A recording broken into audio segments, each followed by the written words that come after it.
Good afternoon, everybody.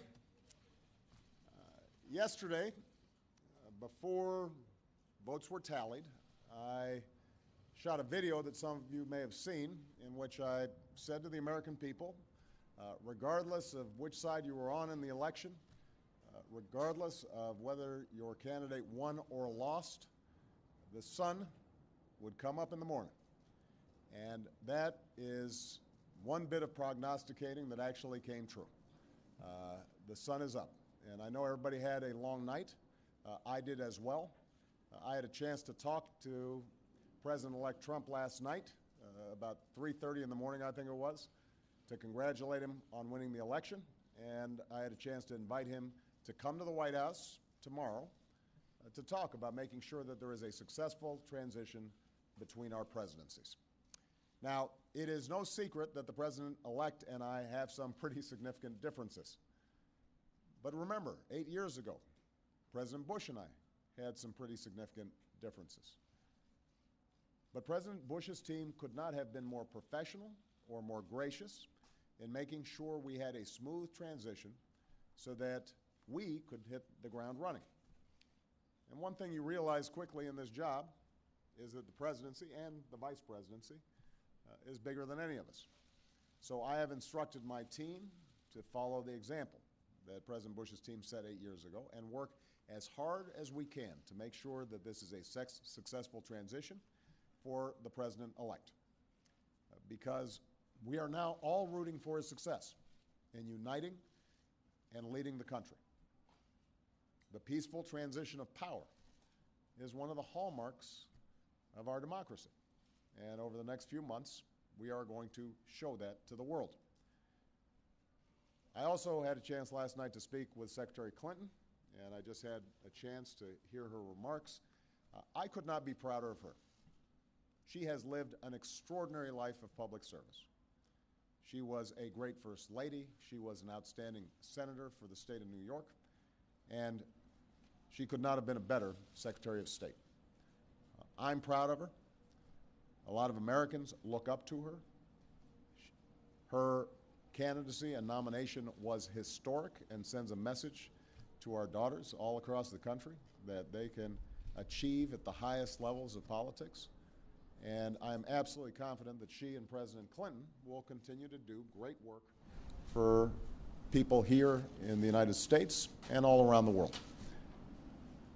Now, everybody is sad when their side loses an election. But the day after, we have to remember that we're actually all on one team. This is an intramural scrimmage. We're not Democrats first. We're not Republicans first. We are Americans first. We're patriots first. We all want what's best for this country. That's what I heard in Mr. Trump's remarks last night. That's what I heard when I spoke to him directly, and I was heartened by that. That's what the country needs. A sense of unity, a sense of inclusion, a respect for our institutions, our way of life, rule of law, and a respect for each other. I hope that he maintains that spirit throughout this transition, and I certainly hope that's how his presidency has a chance to begin. I also told my team today to keep their heads up, because the remarkable work that they have done day in, day out, often without a lot of fanfare, often with a lot of attention, work in agencies, work in obscure areas of policy that make government run better and make it more responsive and make it more efficient and make it more service-friendly so that it's actually helping more people. That remarkable work has left the next president with a stronger, better country than the one that existed 8 years ago. So win or lose in this election, that was always our mission. That was our mission from day one. And everyone on my team should be extraordinarily proud of everything that they have done.